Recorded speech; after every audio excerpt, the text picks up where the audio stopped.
Maybe like highlights of like your background and then how you've come to launch this series again and then like revitalize US Open. Uh, well, you might want to define that question a What? little more. We might be here I all was going to night. say, you don't do short because No, I well, don't really either, but yeah. give it a go. Give it a little bit of a highlights Well, package. like you said, we did that Big Vital podcast a little while back. It was like 3 hours, and we didn't even cover everything in that. I've just been in it for a long time. So, in the 90s, late 90s, so I'm 44 now. So in the late 90s, I was just like a teenager, and I've always loved mountain biking since I was a little kid, or all biking since I was a little kid. I was lucky enough to get into downhill racing. Um, at that time, you kind of like had to be in the right place or know somebody. It was such a less visible sport, and I then went to college and raced in college, where I kind of got in with a good group of people. A lot of us from that era are still in the industry, and wound up on the Iron Horse team, like the versions of the Iron Horse team before Sam Hill, like when it was like definitely more like some kids from the East Coast of the United States. And that was a lot of fun. And I wish I could go back in time and race again, right? Because your brain is so much like yourself so much better when you're older, but you can't because you're older. Right? It's like the magic of Greg Minnaar, right? Like if you think about that, like he's one of the few people who like held on to the physical side of being able to race long enough to have like complete control of your mentality. Yeah, and the experience that you can really like lean on it. Yeah, you're right. That's a good way to describe it. It's sick, right? Like, and not lose the mental edge of being able to go quick. Like I mean, that battle must be interesting in his head. I mean, I think we've all been watching it play out. Yeah. But the reality was like I was winning like amateur stuff and became like a East Coast pro, like a United States pro, but I was never going to beat Steve Pete, right? So I had this opportunity to start a bike park at Mountain Creek.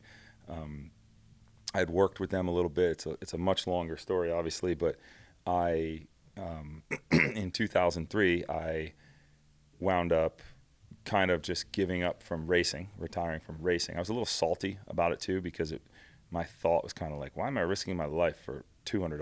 Like that was the biggest prize. And started Diablo Freeride Park. I had a partner in that. Sean and I started Diablo Freeride Park, and I just had this concept in my head that, what I wanted in an event. And it was like open class, less rules, and more prize money. And so we did that first US Open in 2003. Bryn Atkinson came and won it, and it was like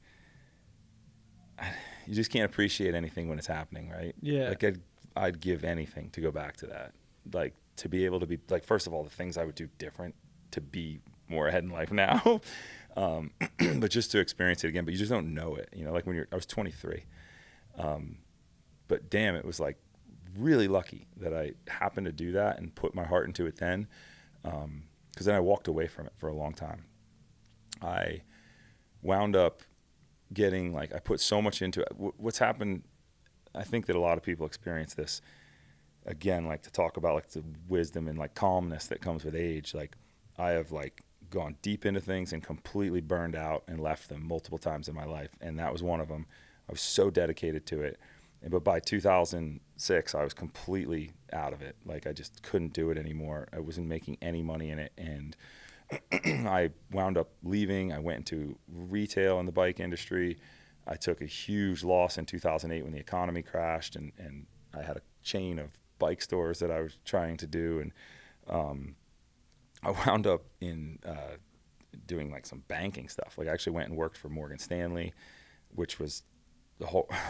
horrible. Like I was just didn't belong there, right? Yeah, it's not for everyone, right? Yeah, like, it's just was it not like soul crushing for you?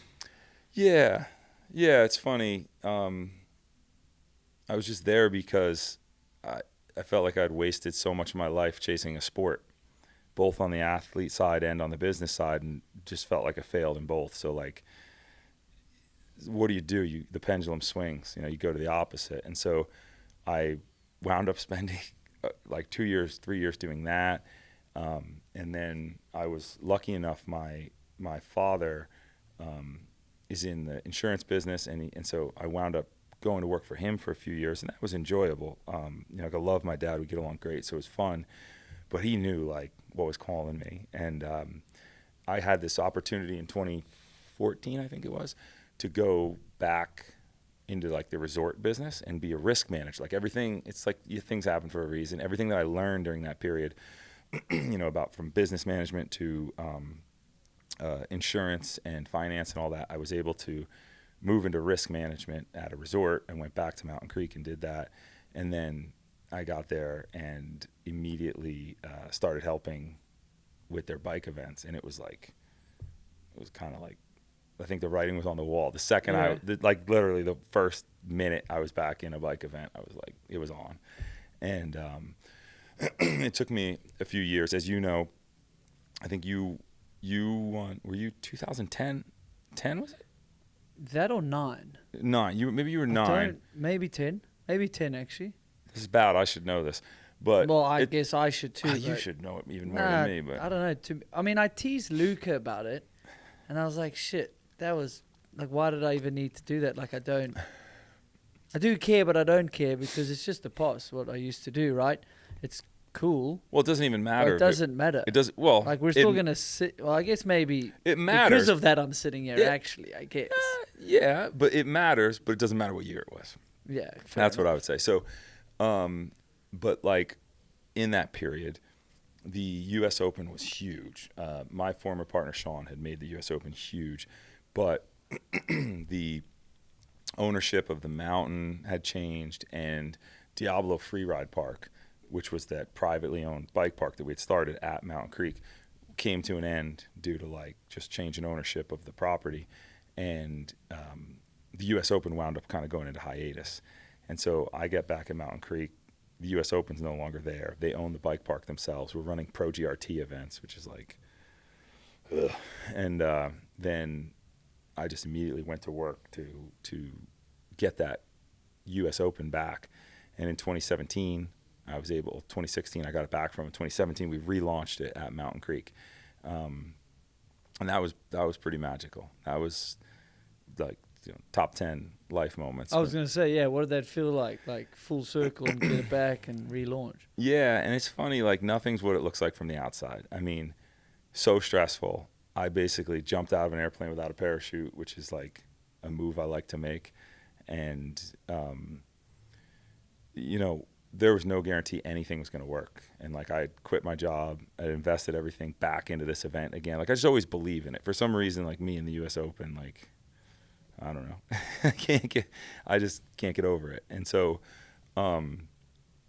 we announced that we're going to do it. Mountain Creek, I have so many relationships there. It's my hometown. That's where I grew up and everything. And the mountain goes into bankruptcy right like a couple weeks before the event. And so, like, we didn't even know if the chairlift was going to turn on. At one point, I thought I was going to have to pay for the electric bill to turn the chairlift on. Like, they stopped mowing the lawn at the lodge. We had a friend of mine who works there came and mowed the lawn. Way. Yeah, it was like, I don't know if people know that, and like. No, I mean, probably most don't. Yeah, and like George Ryan, who's the trail builder there, like he just put in all this, OT to help get the track built without getting paid. And it was a big lift, and we didn't have we had a little bit of industry support, but not like we do now. We didn't really have it, so it was just a big risk. And it was a really amazing event. And Nico beat Gwyn in the showdown there at the end. They were the number, I think 1 and 2 qualifiers, and it was like just a day that it just lives in history. Like it rained a bunch, and then the sun came out, and Nico's whole family was there. And when he won, it was just like really cool. It was just like, I don't know, kind of like a TV show with a happy ending. Like it was really good. And then it's like the event was over, and it was tough. I talked about this before. Like when you do what I do, it's very similar to being an athlete, and I remember it from being an athlete. Like if you focus really hard on an event and you train for a sporting event and it's over, win, lose, or draw, like that Monday can be really depressing. Yeah. And like, I dealt with that a lot in the beginning. Like, I had a very hard time because like the ups and downs of like putting everything you have into events. I think it's kind of made my brand, like my personal brand. People know that like, if I'm doing it, I'm all in. But it took me years to like get okay with that. What was the feeling post an event? Yeah, like it was really hard. Like it was weird because like I just had one event a year. It was like a big event. I wasn't really doing anything else in the space. So like it leaves like a blackness, like a black hole. You know, like you come out of the event, you're like, and it was just a lot with that Mountain Creek event. It was like a really heavy thing, and I learned a lot about like, you know, using too many favors from people and things like that. It was a tough, like there was just a lot behind bringing that event back that I don't think a lot of people know.